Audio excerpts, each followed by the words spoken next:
What's up guys, Noah from Stage 3 Motorsports, and today I'm going to be bringing you a review on the Fox 2.0 system for the Ford Ranger. What we have is a Fox 2.0 front coilover, also a Fox 2.0 rear shock in the back, and there's no external reservoirs, no crazy adjustments or anything. It's a very entry-level, simple kit, which is not a bad thing. So we actually moved up to this kit from having just a regular BDS spacer system on this truck, and then that BDS spacer was with factory shocks and just factory springs, nothing changed.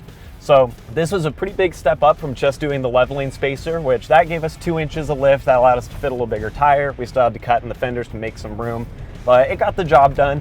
And really spacers don't change the ride too much at that height. It made the front end a little bit stiffer, but it didn't affect a whole lot for the actual performance of the truck other than we could get a bigger tire. So now that we're moving into a Fox system like this, there's actually some room for improvement in the way this thing performs off the street. So talking first off in terms of performance on forest roads and kind of washboard rocky stuff like what I'm hitting right now, it's very comfortable. It's still pretty soft. The factory suspension on the Rangers is really, really squishy. This takes some of that excessive squishiness away so you're not dolphin diving and just bouncing everywhere like you're in a Cadillac, but it refines it and you still feel comfortable and you're not rattled around in the cab. I definitely prefer a softer suspension, so this does speak to me.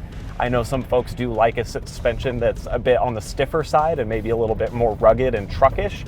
And so if that's the thing you're into, a lot of times Icon's kits tend to lean more on the stiff side. Fox is usually a little bit on the softer end, which I prefer.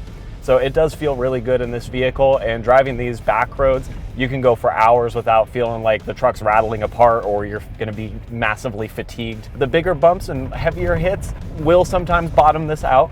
Like I said, this is still a 2.0, so we're not in the range of running a 2.5 where you've got a thicker diameter shock or maybe a little bit tougher spring. Some of those kits with Rezzies and everything are built to take some more abuse. Something like this still isn't going to be an off-road Baja racing kit. It's just going to be something that gets you a little bit of lift and gets you off-road more comfortably, and that's definitely what it accomplishes. So if you try to push this up to 50, 60 miles an hour off-road, if you're on smooth terrain, obviously you're not going to have an issue, and I felt like it cruised along pretty fine and was well planted. But as soon as you hit something big or a rock catches you off guard, you're going to regret it, and it will hit the bump stops. Now, talking in terms of more trail driving and hitting technical rocky terrain and obstacles and hitting things like some of the trails around Sedona where we're at right now, that's really more where this sort of system comes into its own. And really, I think for a lot of you Ranger drivers out there, that's going to be more what you're interested in than just straight up Baja 1000 style driving. And so on the trail, I'd say that this performs excellently. I like it a lot better than the factory suspension when we first took this truck out bone stock. It doesn't feel as hard to stay steady in the cab and modulate the braking. The nose isn't dipping in every time I bump the brakes or anytime it drops off a rock. There's a little bit of wallowiness there that kind of soaks up the bumps, but it definitely feels way more refined and a bit on the stiffer side than what the factory suspension was. And there's certainly some more progressivity there than just having a spacer over a factory suspension kit. So it does give you that sense that you're in more control and that the truck has some more capability to play with. Now, the other big advantage with a coilover kit like this is that you're going to be able to lift the truck a little bit, and the rears don't provide any lift on the vehicle. So our rear is still at stock height technically with just a Fox rear shock in there, which helps obviously refine the ride but isn't changing the height.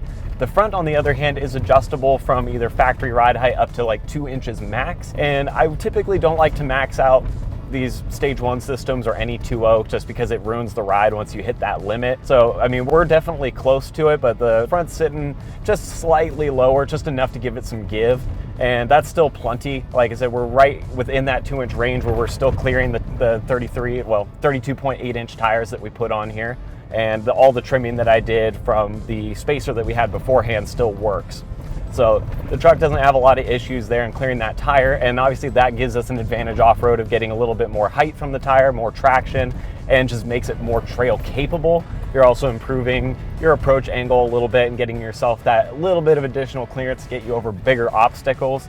So something like this isn't going to throw you 6 inches up in the air, and you're not going to throw 35s underneath real easily, but it's going to get you a more aggressive trail setup for your truck and give you that option if you want to add a new wheel and tire and kind of beef up the suspension overall.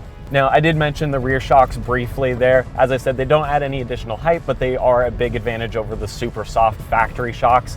And these trucks have a pretty soft leaf spring in the back as well, which a lot of people don't like, and it isn't super truckish in the way that that leaf spring's set up. It's real squishy. As soon as you get a load on there, start towing, it'll squat pretty good. But as far as off-road's concerned, it's nice to have a shock with that factory spring that can kind of firm things up and give you some more control back there. I haven't really towed much with this truck or put any huge heavy loads in there. It's just not what we use this thing for.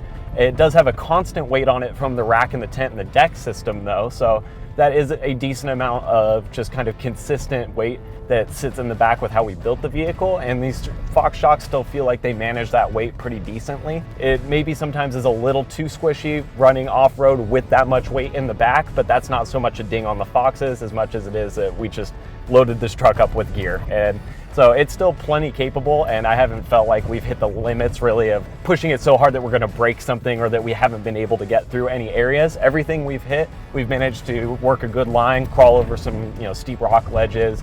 We've been able to drop down some pretty rocky ravines, and then obviously just running the forest roads is really easy stuff. So I've been really pleased with the way that this kit's performed overall. So obviously you can tell that I'm a fan of the Fox system, and I think this is a really great entry-level kit for people that are wanting to level their Ranger out and get a better stance and drive it off-road a little bit more. I will say, as far as drawbacks are concerned, I think adding a lot of weight to this kit can be a bit of a disadvantage, as I just mentioned, with having the weight in the back. It maybe is a little too soft for that.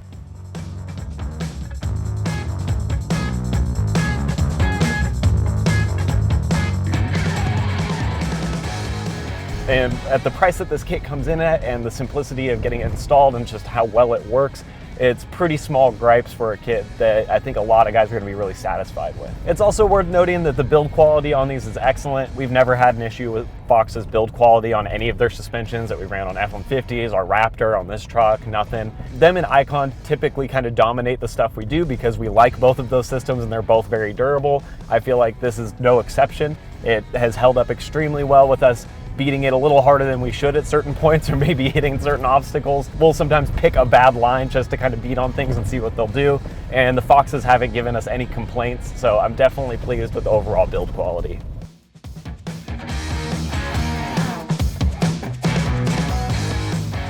So now that we're back from Sedona, really quick, I just wanted to discuss on-road performance with the Ranger Fox kit. Really, there's not a ton to say. It really performs super nicely on the street, and it's not that different from the factory suspension on our four-wheel drive truck. It's just probably a little bit more firm and a little bit more poised. As I've said a million times over, the factory suspension is very soft, and so even on the street, you get a lot of wallowy feel, a lot of body roll, stuff like that. So the Foxes clean a lot of that up. I think almost anybody that's looking for a suspension kit that's pretty modest and daily drivable is going to be really happy with what they get there. Now, with all that being said, that is going to be a wrap on this suspension review. As always, thank you guys for watching, and if you're interested in picking up that Fox suspension kit for your Ranger, you can head down to the description below. We'll have a link there that will shoot you over to the website, and I'll see you guys next time.